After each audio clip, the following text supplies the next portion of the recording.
Okay, FM 101.7. Na budget ye ba ye wa hwe mu ye yesu ko ni agi. Bawe, wana na ti mani age. Enkofo keka. That budget ya. Bawe. Abai be kan. Eye budget a ede ahokyere awunyia ekom ani apigidi ebre wo man. Na no me no bi din komo.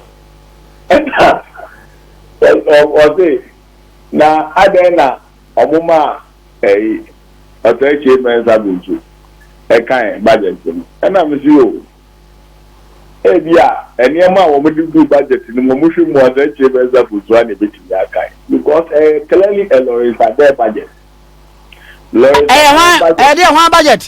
Lawrence Ade budget Lawrence Ade no wan se omamu aye Lawrence Ade anachese pakadam so meba Lawrence Ade wona wan ya me say omamu ha no say ugu aye literature ntino the Lawrence Ade asitene pakadam who dey to aso mapa cho pakadam akomabon kraka na wo modi tu ga no na nse we follow komodie no wa parliament eniema figures wo mu eyi free mu anka be kire wo man no yakon babobobre wo mu etintin eyi free mu wo mu pese Ghana ko bi minority in parliament eda na di wo the floor of parliament ema olo segment abutu ni defense war ena mu pa achew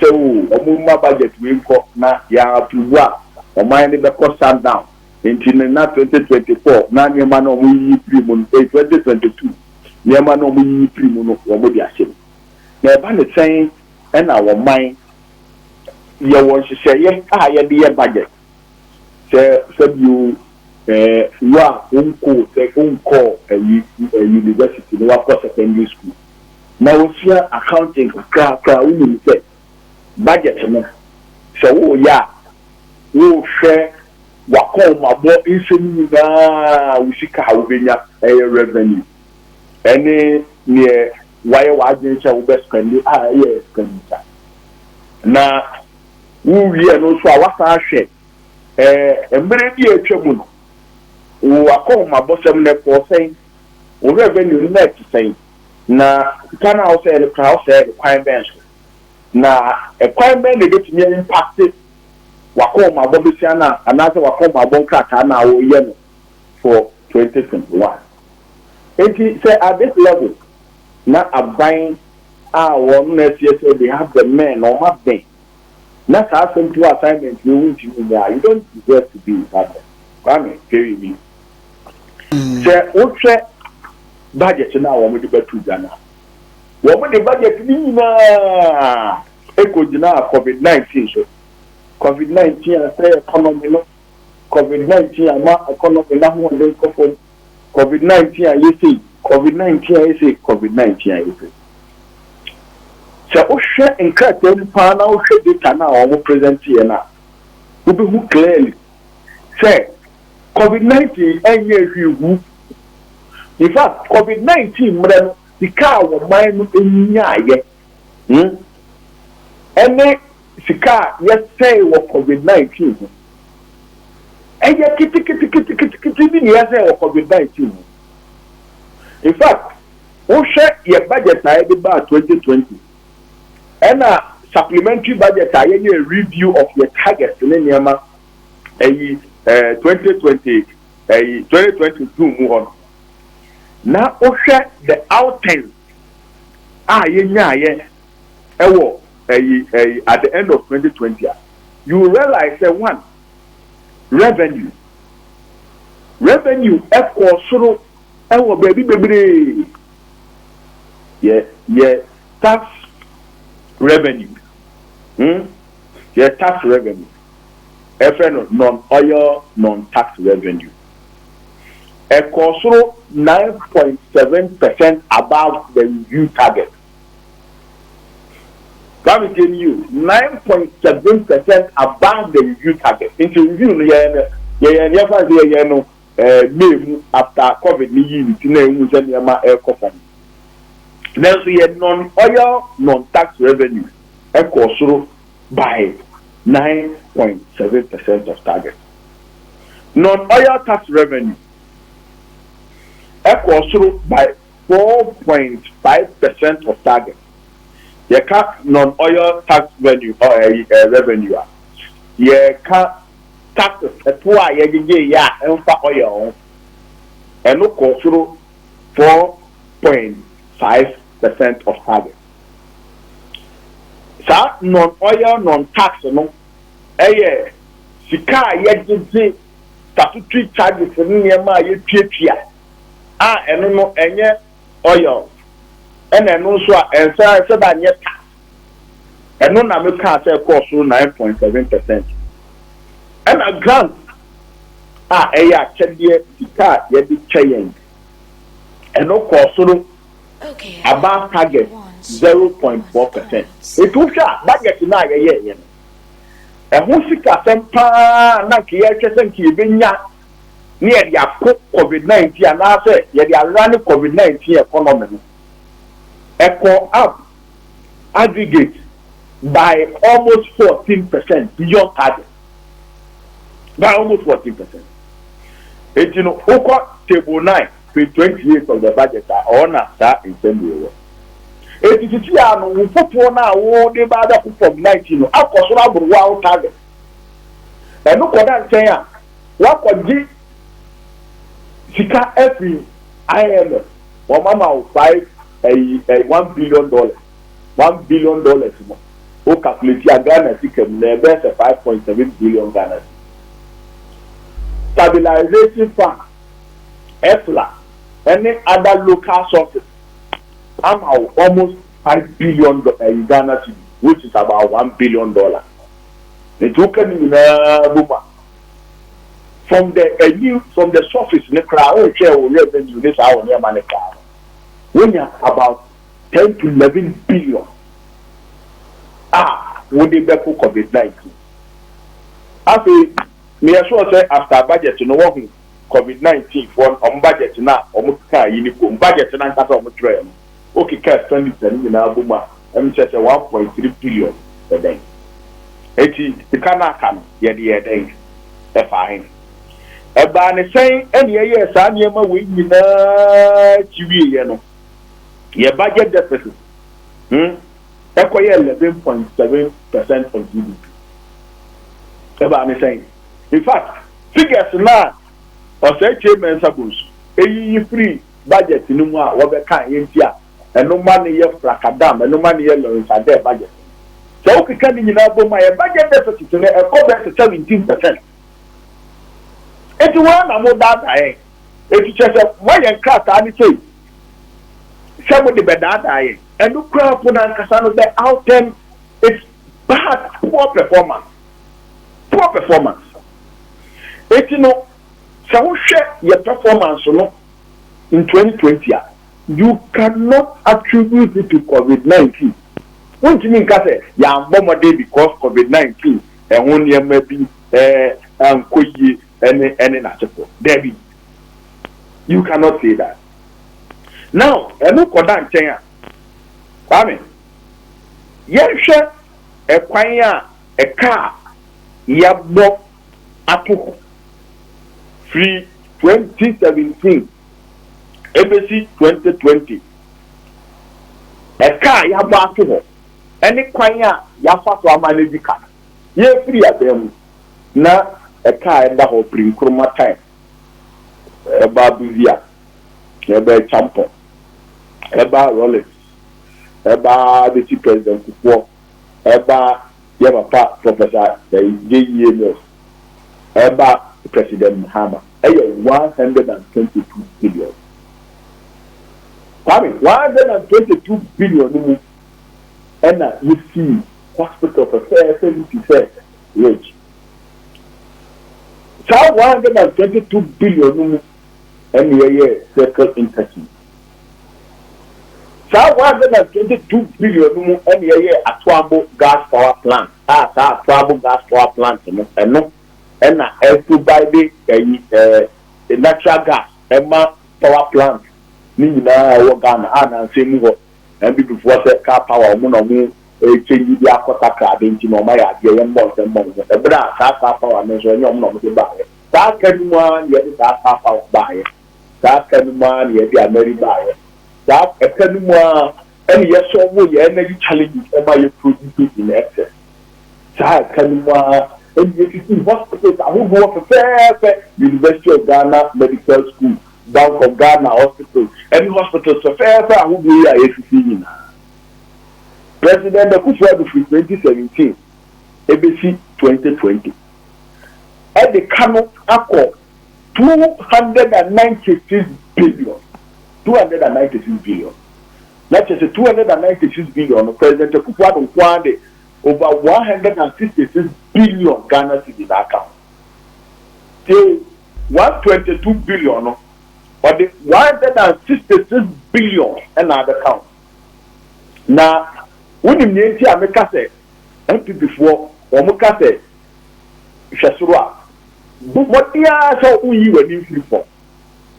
Now, the MPP H.O. Maha, make sure, not say, we are not in that, and some of what you so, and this are obey your Adam. 166 billion, what the total 122 billion in Kuma time, a family, a money in this one.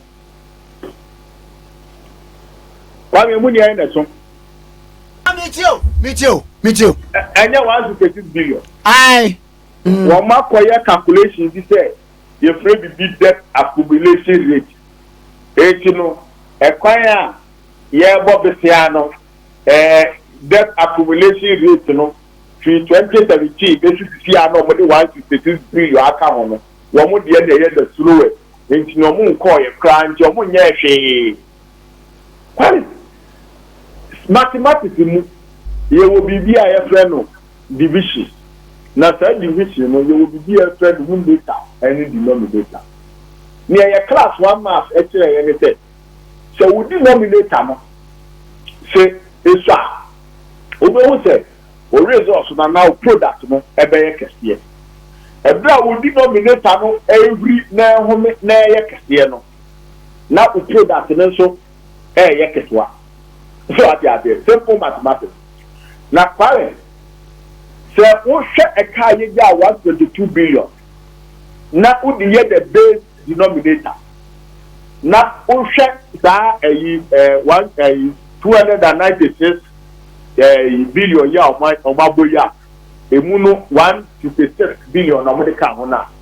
Now, we strike percentage now. Ube say you are going beyond 100% increment on our debt. That is the best way to calculate your debt accumulation. Where you take it from? And then they pay. But who you do different days, what shifting days, now the calculation. You are going to breach the principles of mathematics. Now, no, my end of the other figure, and almost debt accumulation, no, my idea farmer. Almost said that more behavior.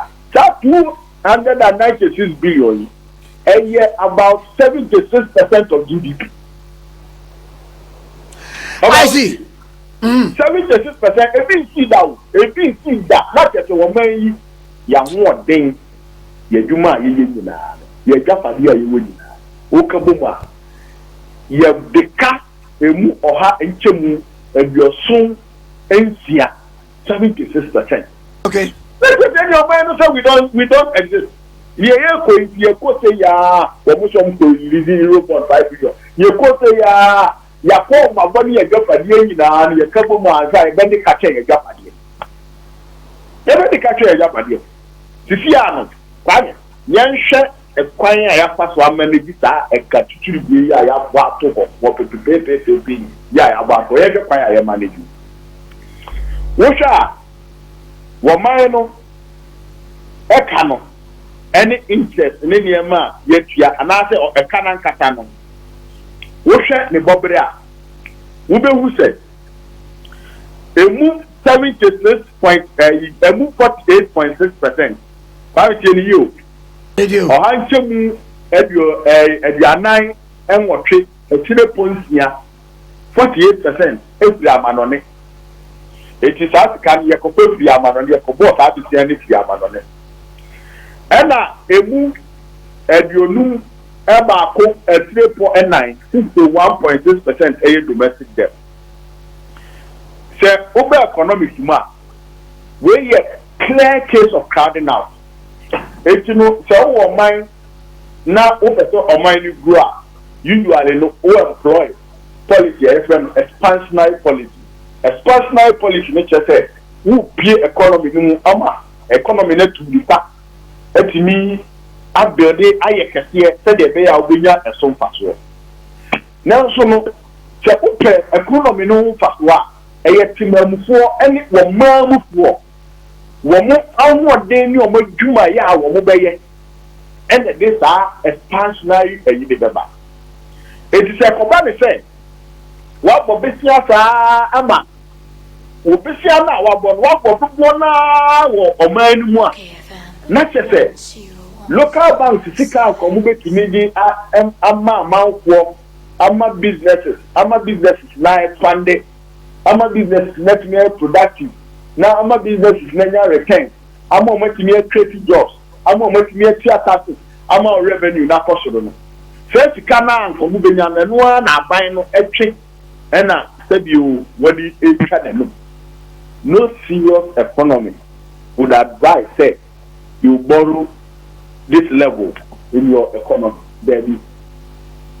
And you are crowding out, especially when your economic fundamentals are not strong like what we are having in the country right now. It's a very big problem. Okay.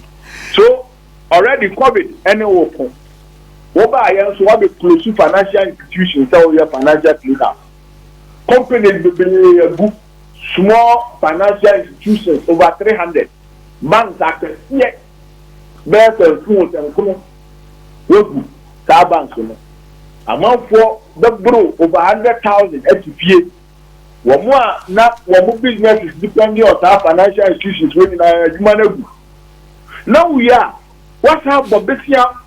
Do bona ewo krum. So share even acquire your fast a finance your expenditure last year now. Your for 2020. Your domestic financing 75.3%. Domestic financing. External financing about from 99.8%. If I be see that, say your budget, you know, you finance just a deficit, you know, acquire your schedule up to Chicago. About from 99.8% of target. And of course, 75.3% of target. Not just say, you see, customer against much have the pressure about 75% are better. Now, so we just say, and your mind no agregan. A Juma, amount for Juma, and I will get to a mountain. And we need a baby and I would be a bomb. Now, I don't know if a demon on the 2021 budget. It is 2021 budget. Yes, or two angles. One angle, revenue, fiscal projections, revenue. Almost target of my 30 with GDP in your money there. Meaning, say, almost back somewhere in June. Now, maybe review because some numbers we normally are 2% there. A bit to me, ama books no more IFF na wamu ebe oyo emergency wamu be top bond e wo Ghana no wamu nse no economy no prospects ni okay, but prospects no must be grounded on data, on real issues, on the real foundation here. Okay, I think the targets almost 30 years no they are problematic. One fiscal deficit of 9.5%, they can achieve it. Okay. In fact, Chivia, considering the recovery in the oil sector in Yemen, Chivia maybe 13% and now I mean 12%. I think that the answer will go to San Komoya minimum. Okay. Nana, you better GDP, GDP, almost target no, 5%. Me yes was say you do one. Okay. But who check your revenue? Womo ka ho asemna. Domestic revenue. Omo target say total revenue be for 12.5%. 12.5%. Now, womo the taxes in India be abeshema womo hwe say non-oil tax revenue be cost by 13.3%. Now, just a total domestic revenue, no. Now, womo hwe say e be free akonkan. Now, what share womo measures womo be raise it kana kwame areho. And I know hospitality management union association for normal president Dr. Kanyameke. Now I am lecturer Legon extension department, agric extension department. Okay. Tax relief now.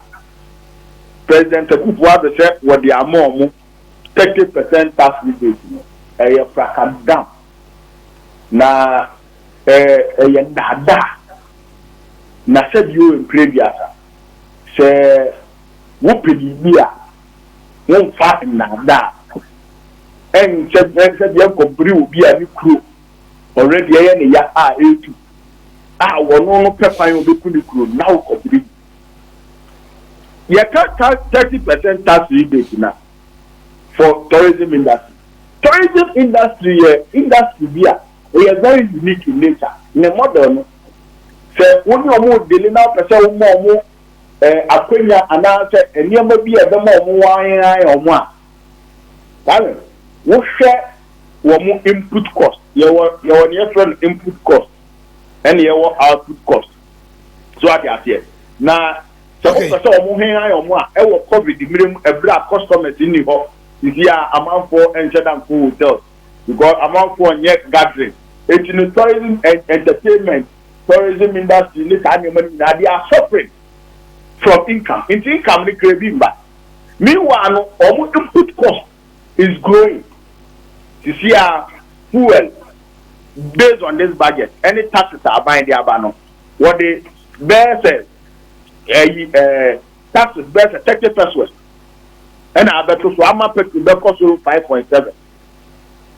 So energy sector levy and also cost it never ma energy cost akosoro sisia ensuo ena yenya bi ewo mamu ha no ya no ebe ma omu input cost akosoro etini so pese wo mu eduju omu na omu aduma ni timi kosoro na omu ye productive na omu ni nya onfaso a wo be ma omu relief ewo the input side of the tax not on the output. Okay, any agipita Mama fan komo insi afa na mnim se debate na sorry ye be various why answer na meko no ye be timi dey here ba answer na meko no okay mama mboso say wo mo the COVID-19 health levy aba ha COVID-19 health levy no ebema NHIL levy na wo VAT so no akosoro by 1% kojo ompon kroma say nso na odi ma you free no any electricity what dey ma you free no enunchi any yede sa COVID-19 health levy na kwame wo bi se wo ma wa die free a wo sa fa tire bajun sika ni hu so bi aturo bi wo Facebook say enka president Kufuor and ka say Ghana, my beloved country, is free forever enka sisi anti ya independence levy